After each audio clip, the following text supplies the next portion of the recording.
Welcome. Hi there, y'all. I get the feeling this is a show you're going to like.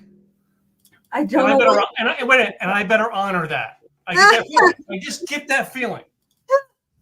I don't know what you're talking about, mister. Oh my goodness.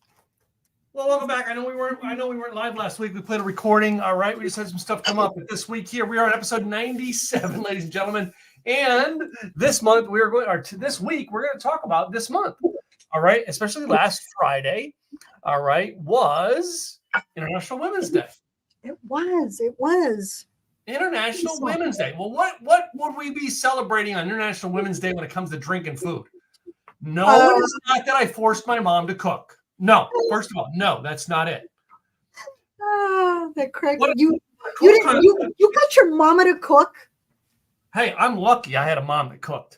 Oh my poor daughter didn't. I'm sorry. My poor daughter had a father who cooked. Oh, that's hilarious. And then I realized I didn't bring my fork nor my ice. So guess what? I have 2 forks. Here, take one. Thank you. Yeah, I just realized I grabbed 2 spoons and didn't grab my fork.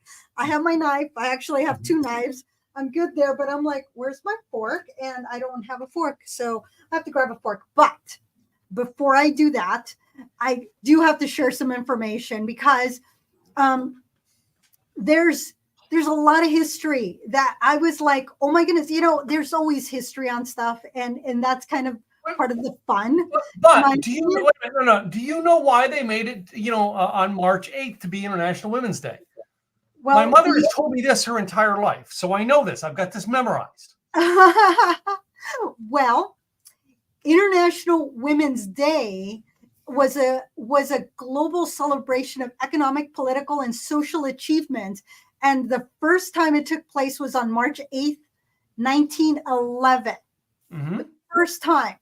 Now, since then, a lot of countries also celebrate the holiday by demonstrations, educational initiatives, customs such as presenting gifts, to women with flowers, and the United Nations sponsored International Women's Day since 1975.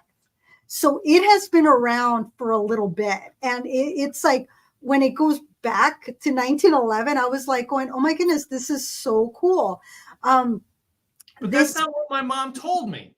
Really? Okay. Well, Women's History Month. There's a whole history on Women's History Month. So what did your mom say about International Women's Day being March 8th every year? She said that they created it because it was her birthday. I said it on camera, Mom. Oh my goodness! She reminds us of that every year.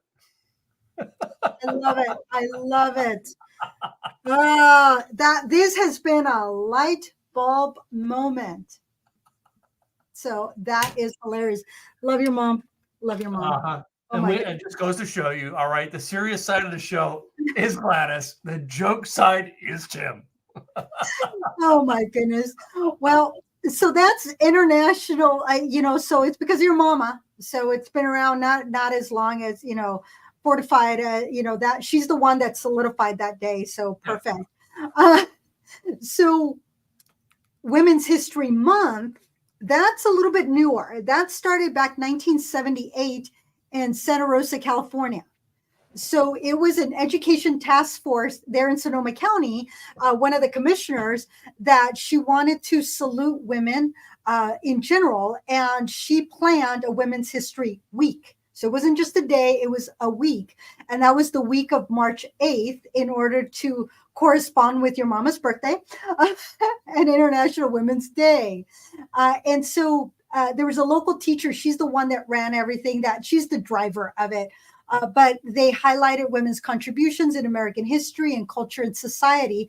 So there was a lot of schools that were part of this celebration. And students participated, they wrote essays, they did contests honoring women, and they hosted a parade in Santa Rosa, California. And that was the first time it was done. Well, after that, it wasn't intentional to do it every year, but then the following year, communities across the country decided that they wanted to also celebrate women's history. And so then in July of 1978, a historian chaired a 15-day conference on women's history. And then after the conference, the historian and the women's activist began to work together to lobby for National Women's History Week.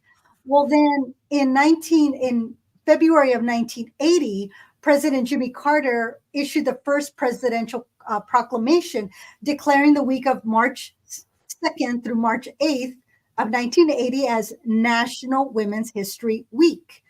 And he, some of the things that he was saying was that from the time the settlers came to the Americas, men and women had both worked together to build the nation, and that a lot of times women were were unsung, and sometimes their contributions weren't even noticed, but that there had been a lot of achievements, leadership, strength, and love that the women really put into building America as a vital part.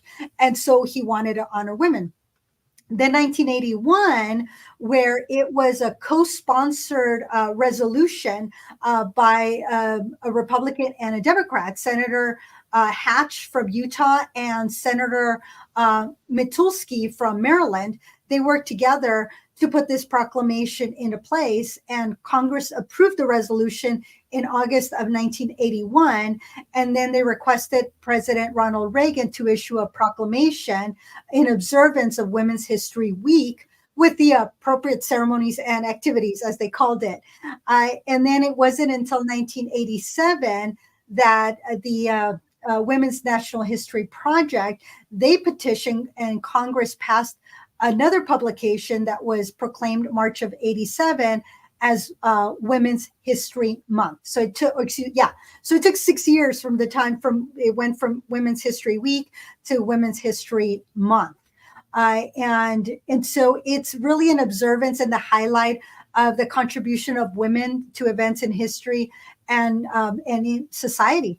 So it runs from March 1st through the 31st. And this year, there's always a theme. This year, it happens to be women who advocate for equity, diversity, and inclusion, or diversity, equity, and inclusion, however you want to, word it. But that is the theme for 2024, which I was like going, oh my goodness, that was kind of cool. But when I first started doing the history, I didn't start on the history of Women's History Month or Women's International Women's Day. That was not where I started because of what we do here. I started with women in distilling. That's where I started. And the first known woman, because distilling is really it's dominated by men. And women were actually discouraged from participating. And so everything that we see in the history during Prohibition, before, after, in other countries, it's always men. It's always started by men. But even so, the first woman to have been known to run a distillery was Bessie Williamson, who in Scotland, 1944, she was working on scotches at the Lafroig distillery in Insley. So very peaty. Insley is very peaty, a Scotch. And there have been other women that have helped, really push the distilling into the 21st century. There's a lot more women opening up distilleries, kickstarting their own brands. And there are a lot of women that are part of distilling now. In 2020, I did a women of the world who whiskey. And so they sent us, because I, got this experience. It was on Zoom, of course, but they shipped us 11 different whiskeys from around the world. And each time they were presenting the new whiskey, a woman who was either her brand, her distillery, was a master distiller or ran the distillery, whatever capacity they were in, they were talking about that brand of whiskey, and then we did the tasting on it. It took me about 3 weeks to drink all of it because I wasn't drinking all of it. I was just tasting it. So I had 11 little little glasses, the little tasters. And that way I could go back to what I liked. I didn't want to drink it all. I wanted to experience it and then go back to what I liked. And then, of course, I had the rest in the little vials and everything. And it took me about 3 weeks before I drank all of it. But 11 whiskeys is a lot because I think they sent us 3 or 4 ounces. So it wasn't a little bit. It was like a good amount. It was like, whoa. I'm like, and after 11, even though I wasn't drinking it all, I'm like, I have a buzz. So that is a little bit of the history on Women's History Month, International Women's Day, as well as Women in Distilling. Now, you have a particular brand of whiskey because we were going to do this last week. And so I had other information that I then, because there's always something. So I went from, oh, here's this information to, ooh, I have even more information. So we both picked 2 different, and I had a feeling what I wanted, and then I wasn't going to do that, and I ended up doing it. So anywho, for you, Tim, you picked a tequila. I picked a tequila from 21 Seeds. Yes. So this particular one, it's a flavored spirits are often cast aside going, ugh, why are we going to taste that? But this particular one has no artificial additives because originally when flavored stuff was coming out, there's all these additives in there. But 21 Seeds was able to turn this tequila into a spirit that's bursting with all these natural flavors that are both great for just sipping or enhancing your cocktail. So if you want a spicy margarita, I think this would probably go well. And it was a collaboration between 2 sisters, Kat Hantas and Nicole Emmanuel, and one of their friends, Sakira Singh. So this came out in 2019, and they've been thriving. They got acquired by one of the giants, which is Diageo, in 2022. Now, Diageo, I haven't looked at it lately, but I know when I met the president at the time, it was ran by a woman. Amazing person. And when we were doing some tastings, I'm like, here she is. Here's this woman helping serve drinks. And I'm like, is that who the speaker was, who runs Diageo? And yeah, I mean, she was like out there just taking care of people. That's what she did. But this particular 21 Seeds, they have Valencia orange, grapefruit hibiscus, the one that you have, the cucumber jalapeno, and each of them has received awards and industry acclaims. So while I go get my fork and my ice, tell them what you think, and then I'll be back. This has a really nice spice to it. I could sip on this all by itself. I don't have to put this in a margarita or anything. Don't have to put it in anything because you can smell. You literally, it's like the jalapeno like tickles your nose, but you got the smell of cucumber while you're bringing it in, and it just, and now it's not as smooth as some other tequilas. It's a little rough, all right, but it is still sippable.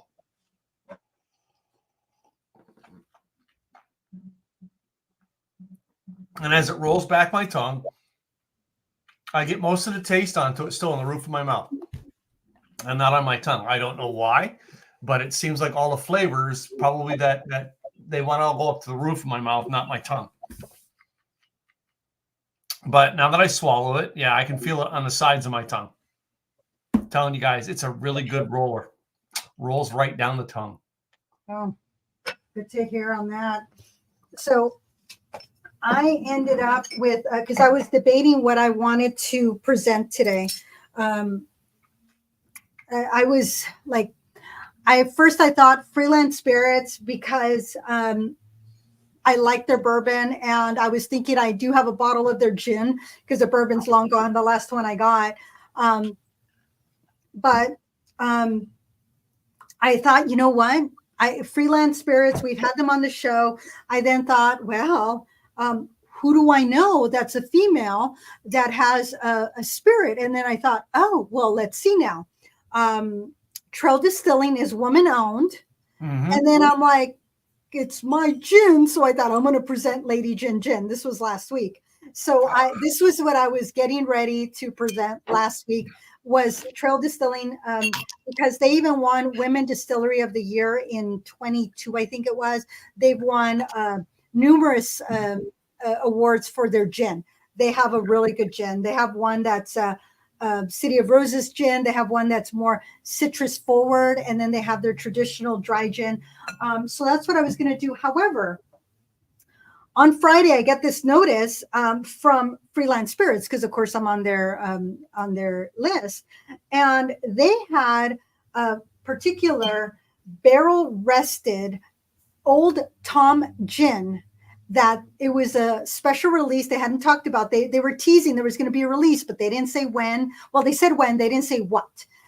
And so they had the Old Tom gin that was in a barrel from Uncle Nearest, who's also owned by a female.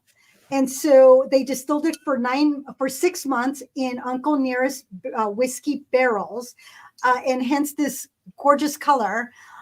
And $5 of the sale of the Old Tom gin is actually donated. So this was done specifically for International Women's Day, and they do donate part of their proceeds. So that's why I was like going, oh, I got to do that. So $5 of every bottle goes to their Regarding Her, that is uplifting women in the food and beverage industry. So I thought, this is what I want. This is what I'm going to present, because Freeland is doing, it was just perfect. They did this specifically for Women's History, and I got a baggie. So this is my new little tote bag that I have. So I had to, and it's in the shape of the teardrop. So this was like super cool. But Freeland, this has, and I haven't tried it. When I went there on Saturday or Friday, I picked it up on Friday actually, because I'm like, I want it. So I went to get it. They didn't have it open, so I didn't get to try it. They had a special thing going on Saturday. I already had plans, so I wasn't able to do that. Otherwise I would have gone. But it's supposed to be this oakiness that comes because of the Uncle Nearest barrels. And it's supposed to be the core is the dry gin, which is then primed for aging. So it's juniper heavy, which I'm not a big juniper fan. However, because it's rested for 6 months in a whiskey, I might really enjoy it. So it's supposed to be this herbaceous gin with oakiness and orange and caramel, so a little sweetness in there. So the two ladies, Butler and Molly Trope, they have come together to do this, because Butler, she leads the team at Uncle Nearest and is known to be the first Black female master blender in history. Mm-hmm. And I got to meet her, oh my goodness, pre-COVID, when she was out here, when she had first become the master blender, which was amazing.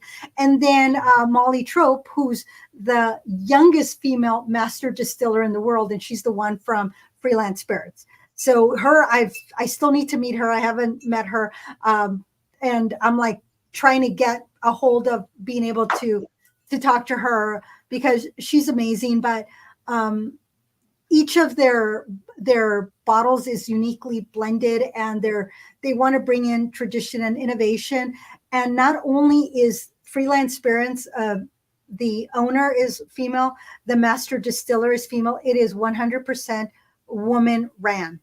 While I was there was two, one of the young ladies took care of me, and then another one came out, and I said, okay, what am I going to, what drink am I going to make with this? So she's the one that Rose from Freeland is the one that gave me the idea to do the Martinez. She said that would be very well. But it's, to have that history, I thought was kind of cool. So the gin goes well with appetizers like olives, a charcuterie board, or with steak, pasta, or roasted meat. I ended up with kind of a spicy pork chop. So this was because I like the Pioneer Woman. I wanted something that was from a woman chef besides me, because I'm not a chef. I'm just a pretty darn good cook, in my opinion. So it's a Milanese pork chop. with the salad. It was supposed to be arugula, but I didn't want the arugula, with shaved cheese on top and lemon. It is a little bit, I added a little bit of spice to it, and then on top of jasmine rice. And then the other thing that I grabbed was a buffalo cheese with almonds in it. So I thought something spicy would be good with this. Anything sweet, I think, would make it, would deter from the taste of the gin.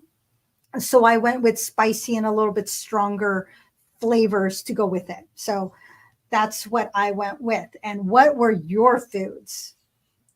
So I come up with this whole thing now. I wasn't really looking for it, but it showed up right in my world. Yesterday we go to we have a membership over at Casa Manana Theater here in Fort Worth, Texas, and they have someone at a table set up with food onto it. So I'm going to go check it out, right? Right. And it was from these people who are nothing bunt cakes. Going to show you their pamphlet. Going to show you the whole insides. Going to show it through all.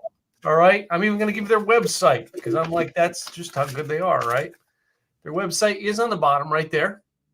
nothingbuntcakes.com. And if you go there, it will actually tell you that it is a company started by two women.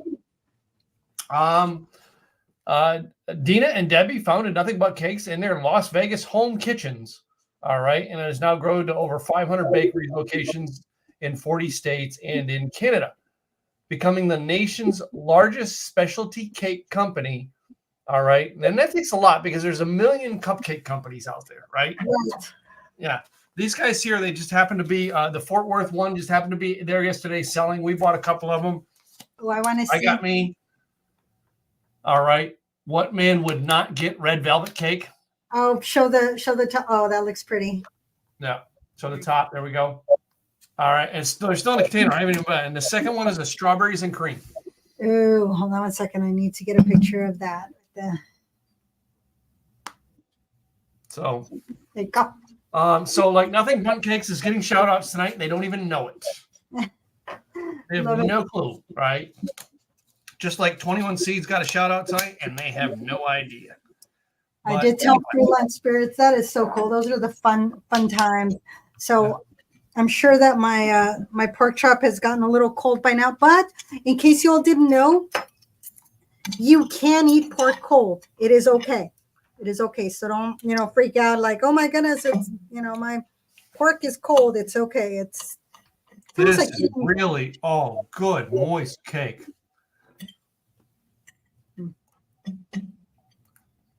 And that was the strawberries and cream. I didn't even get to the red velvet yet. I got another one out there too, but I only brought two in for the show. I do have to share these with my family. But I am going to share them with all you first. So. Even that red velvet is very, very moist cake. Nom, nom, nom. How many times have you gotten a cake that was from a brand name bakery like this, and it's usually dried out by the time you get it home? Right. Most of the times you have to eat the things right away. Yeah. This is pretty darn good. I'm going to have to save some for my wife. Not much, though. I'm going to eat most of it. Oh. That buffalo cheddar cheese. Oh, wow. Super yummy. Now let's see how well it pairs with your tequila. More of that tequila. Whew, that is spicy. That buffalo. Wow, that definitely has a kick. So. Well, I'll tell you this. It makes that tequila a little more buttery. Okay. Oh, that's what I was going to grab my little guy over here because I want to taste this by itself. So I definitely want to taste the gin by itself before I make the Martinez. And the interesting thing is that when I was looking up, and we've talked about the Martinez before, and I had noticed that most of the recipes that call for the Martinez called for an Old Tom gin. So it's not like it's out of the norm for Rose to say, "Hey, do that." Wow, it does have that floral, junipery forward. And truly a Martinez, it's best if you are utilizing a cold glass. If you did not do that, then one of the ways you can make your glass cold is by adding ice to it and letting it sit for a little bit. If you add water, it'll get cold faster, but just by adding ice, it'll cool down your. Oh man. So the tasting portion of our show, I'm going to be a glutton for punishment tonight. Oh my God, it's good.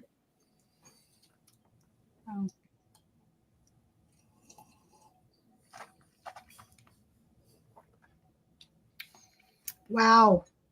Never in my mind would I ever think to have jalapenos and cucumbers with red velvet cake. Right. I would not have done that either. It's pretty good.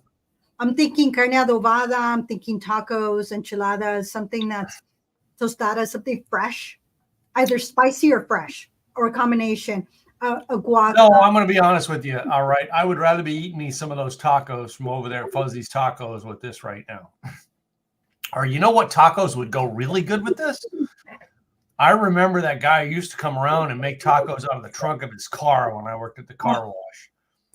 Now those tacos would go really good with this. Some of y'all know what tacos I'm talking about. Mm.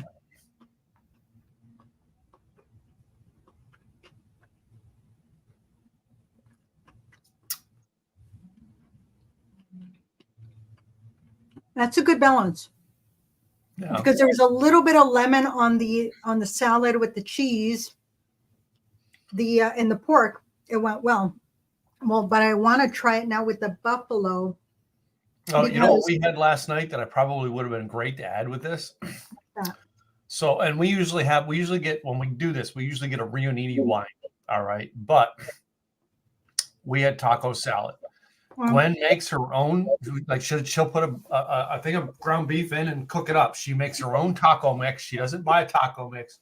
She makes it. I know she's got some cocoa into it, some things like that. And she just grabs stuff out of the pantry and mixes it up and makes it fresh every time. Add some beans. All right. Add some tomatoes, some of the grape tomatoes, a good spring salad mix to it. Right. You add that in there. I think she added some hominy into it. And what she didn't add this time was we had some avocado, but she didn't add any jalapeno. Probably a little bit of jalapeno chopped up into it would have been good. Okay. All right. A little bit of cheese on top.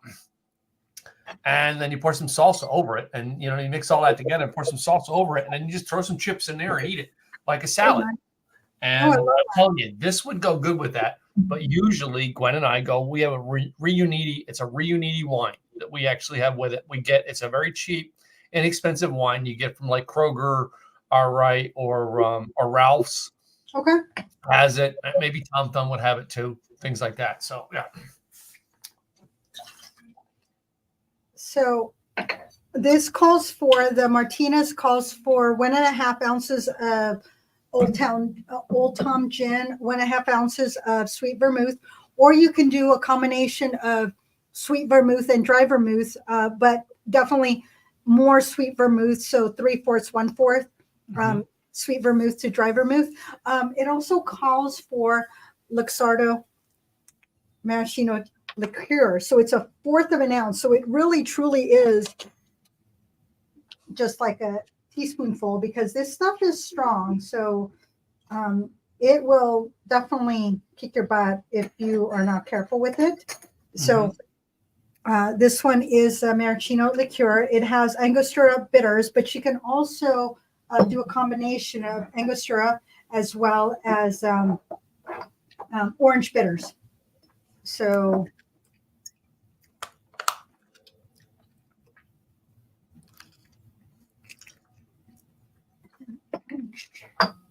the Bitter Housewife bitters as well as Raft, because that's what I got. And you then, on this particular one, even though it's in the shaker, y'all, this is not a shaken drink. This is a stirred drink. So, but I'm putting it in the shaker because I then have to pour it into my other glass over here. So, where's my...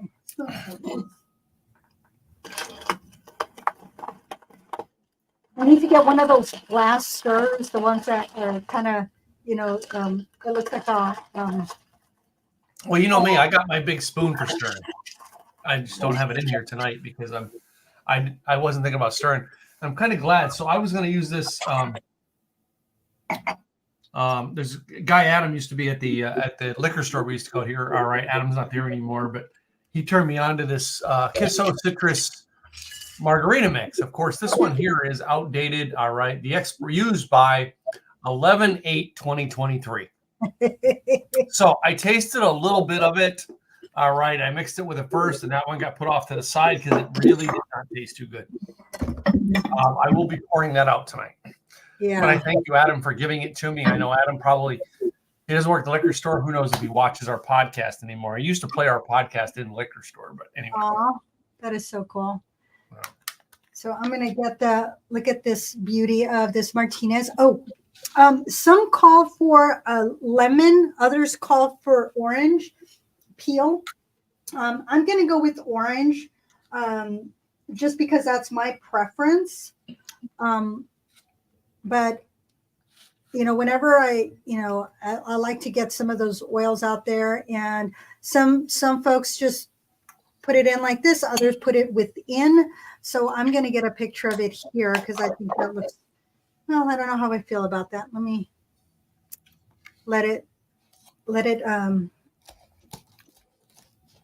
I want a pretty picture. I'm So going to seal everything back up. Otherwise, I will eat all those bunk cakes and my poor wife will hurt. I won't have any room for dinner when I get done here. Yeah, no, we need you to. So, which I'm going to fire up the grill and do a nice little steak tonight. Oh, yum. Hash browns. I always never get myself properly in the pictures. I always wind up cutting myself out of the pictures.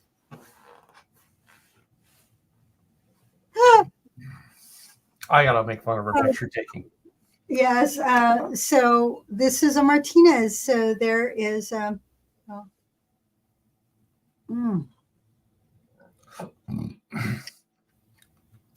Oh, that's yummy. I like that. So get the picture going this way. Because I want like I did with it while you were gone tonight. I was describing how this tequila rolled down my tongue for taste. Have you ever thought about that in taste, where you put it across your tongue? Oh yeah. So I did post one of our events that is out there that was at a Mexican restaurant here in outside of Portland, but in Portland, where the chef or the owner, he put a delicious menu together to go along with the tequilas that we were tasting. I was the one presenting, so I had the honor, which was really cool, to be able to present to a group of 20 people on tequilas and how to properly taste the tequila. And you always want to give tequila a good respect, not just do it out of a shot glass. Because I said, we're not 22 doing shots, during spring break. Spring break may be going on, but I think Gladys and I clean this show around the people who are tasting their alcohol, not just trying to see what the alcohol volume is. To get drunk.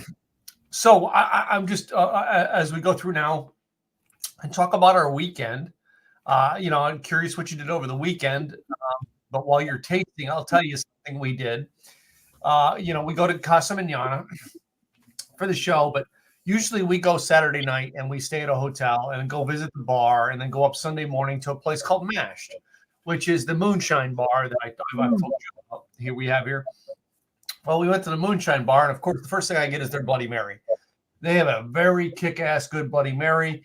I still can't do Tito's vodka in mine. I still get the Grey Goose in mine, not Tito's. Sorry.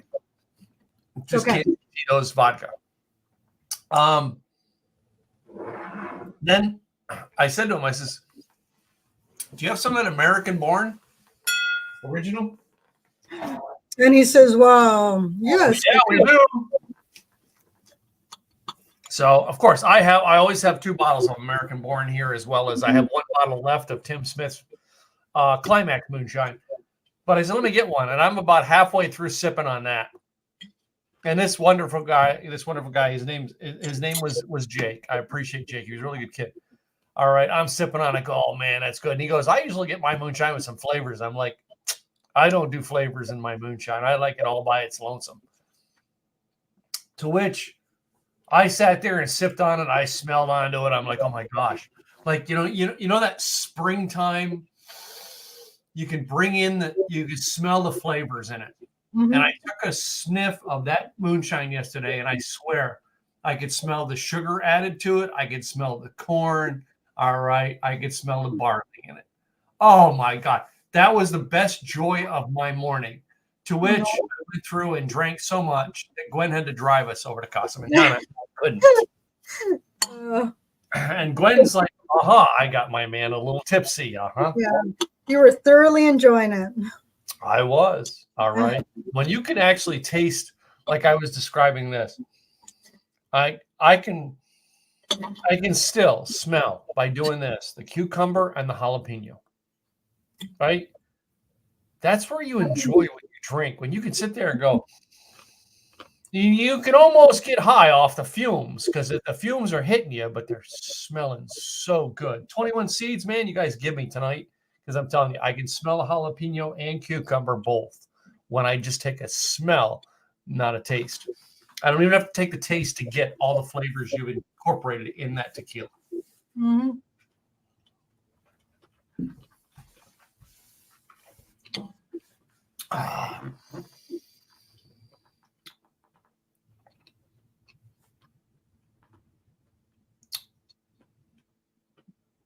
I definitely like it with the pork. It tastes good. Mm-hmm. But with the cheese, this buffalo cheese, it just boom. To which Miss Adina, she won't put a comment on here if she's watching. Her name is Adina Payton. She's a website customer of mine. I love her to death. All right. She texted me now. Jalapeno and cucumber. See, Adina, I'm going to show you your name. Mm-hmm. Nice. So Adina watches our show, and Adina was asking me all about the show because I was talking to her this afternoon. And Adina doesn't drink alcohol anymore, but she knows flavors. That girl knows flavors. And her and I did some talks about flavors and how much you and I, Gladys, talk about flavors. Mm-hmm. Yeah. Yeah. Still stuffing you, huh?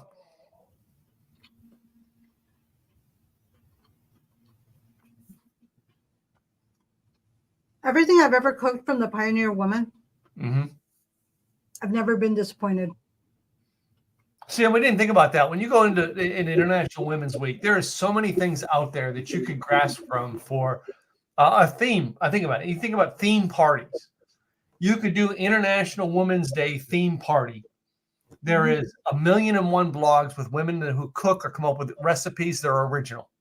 Yeah. There is a ton of TV shows. All right. We watch The Kitchen. All right. Oh, Two girls on the kitchen. Yeah. Right. Yeah. And then you go down to how many female-owned companies like 21 Seeds, all right, like your Trail Distilling, that are female-owned, female-led companies, all right, that can fit that theme. Even Nothing Bundt Cakes, female-themed, right? Mm-hmm. And you could do a theme party around almost anything if you sit and think about it creatively for just a minute. We come up with today's show literally 2 weeks ago. We sat and said, what are we going to do for a show next week? And I said, let's do something around International Women's Day. We didn't know what we were going to create, but look at all the opportunities that showed to us when we went, let's just do a show around International Women's Day. Yeah. And it wound up moving because we were going to do it last week since International Women's Day was Friday. Yeah. We were looking at Monday, but with schedules and such, we moved it. I had made a Julia Child's beef stew because I love Julia Child's. But most of her food, it takes a little bit of time because she's focused on French cuisine. And so I wanted to highlight that, but I'm like, I don't have time to, be cooking this big meal. I didn't want to make the same thing. But I did find out that the reverse martini was Julia Child's favorite drink, which is essentially, it's a gin martini, but it has more vermouth than gin. Usually a martini has more gin than vermouth.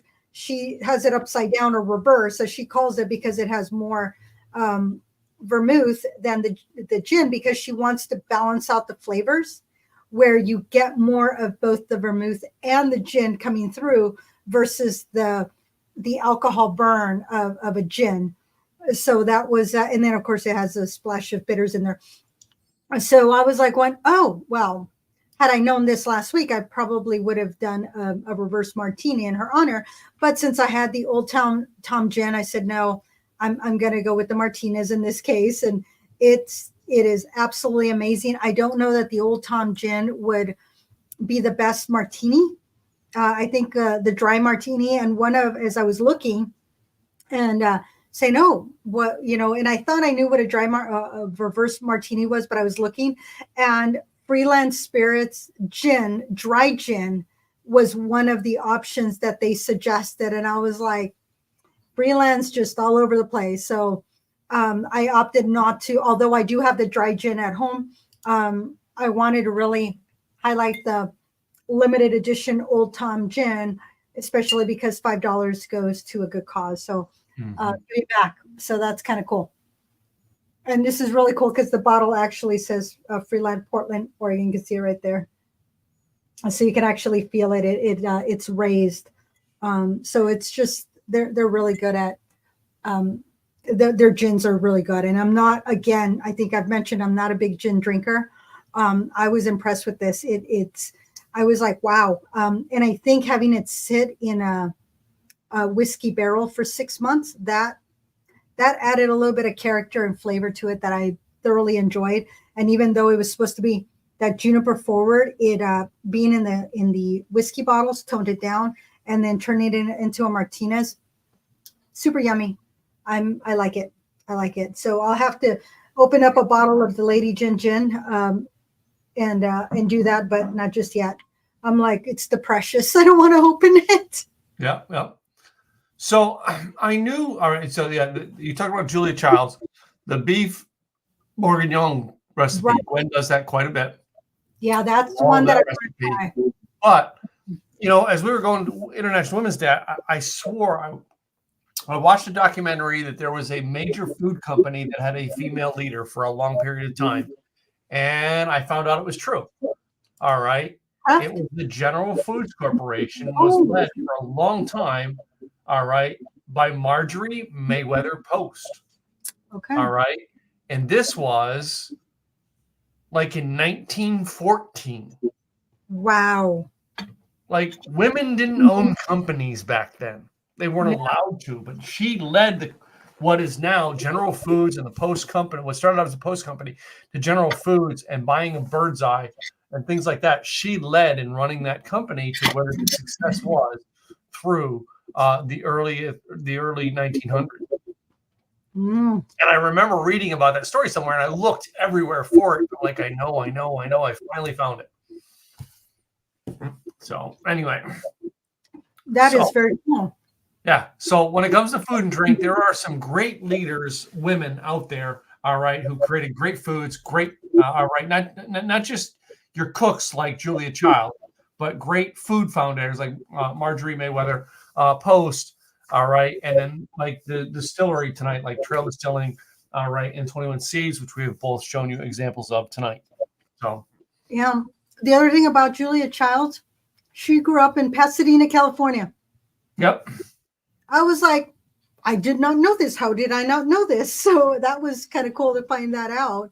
And maybe I did know it at some point, but as I'm researching, this was last week, because I wanted to highlight Julia Childs because she's just the poster child when you first think of female chefs. Yep. And now there's a lot more. I mean, there's some master chefs out there that are amazing, that are just kick-ass and they're fun to watch.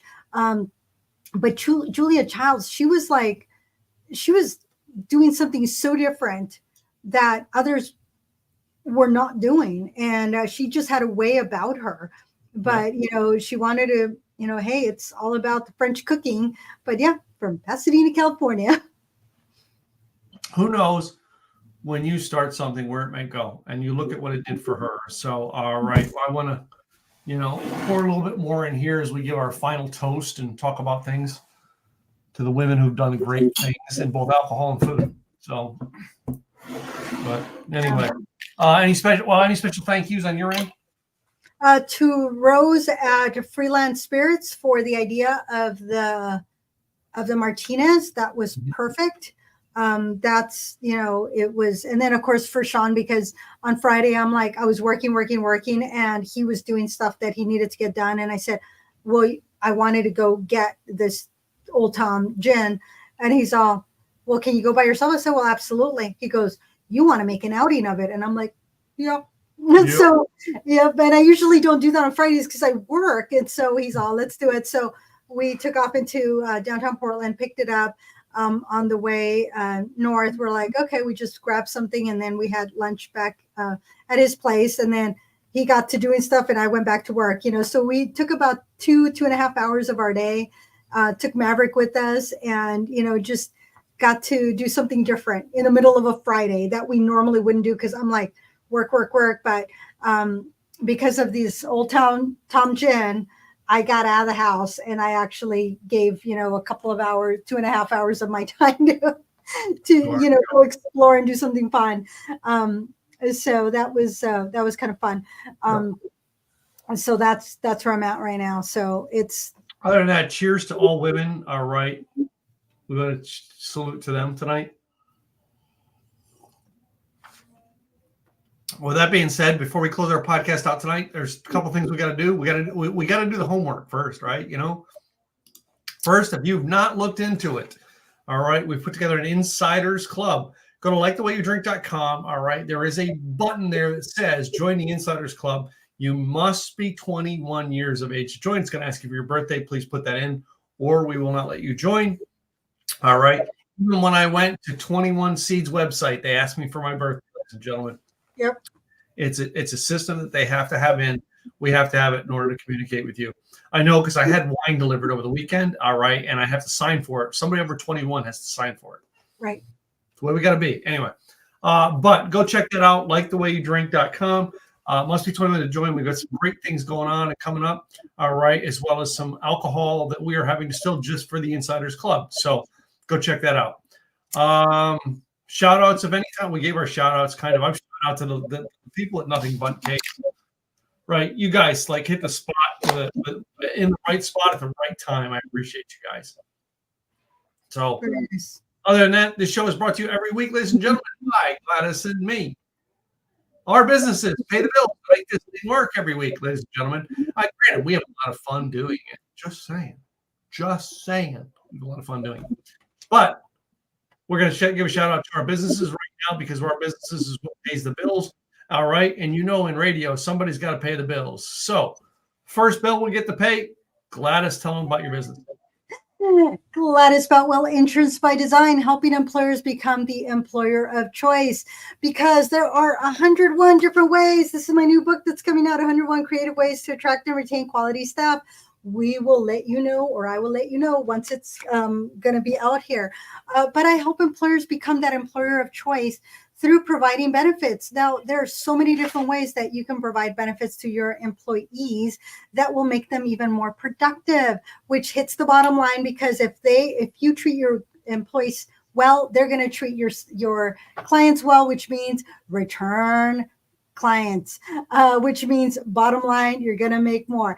So let's have the conversation. Go to insurancedesignpros.com so you can get the 101 ways. On the upper left-hand corner, there is a a little button so you can do not the details, but it's just the white paper giving you some of those 101 ways. But if you want to have a conversation, go to enrollnoworegon.com, and that will be for my scheduling calendar. And let's have the conversation. I will pass it over to my co-host, Tim. Hey guys, my name is Tim Gillette. Simple, easy websites. We started a company last year creating websites for the small business and entrepreneur, all right, who needs to get their message out online. Now, when it comes to websites, everybody thinks they have to spend hundreds and hundreds of thousands of dollars so that they can build a website, so that they can match all the SEO terms and they can get hundreds of people to come to their website. The problem is most of you don't have the budget.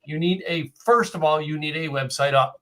It needs to tell people who you are, what you do, and how to get a hold of you. That's what we call a working website. And at Simple Easy Websites, we will have that for you in 7 days. From there, we focus on getting your website more tuned in, but a working website, every company should have it out there. We will create it for you in 7 days or less.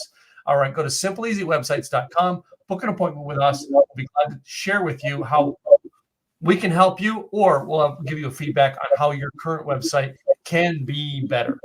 And that's simpleeasywebsites.com. Other than that, one more time, join the Insiders Club. Join the Insiders Club. Yeah. Did you see the post of some of the pictures? And I missed some of the other pictures. I was too busy talking about how to do the tequila tasting. So those are some of the events that you would be invited to. Just saying. So anyway, ladies and gentlemen, we will be back next week with another great episode. All right, but we're going to put number 97 in the books, ladies and gentlemen. Cheers.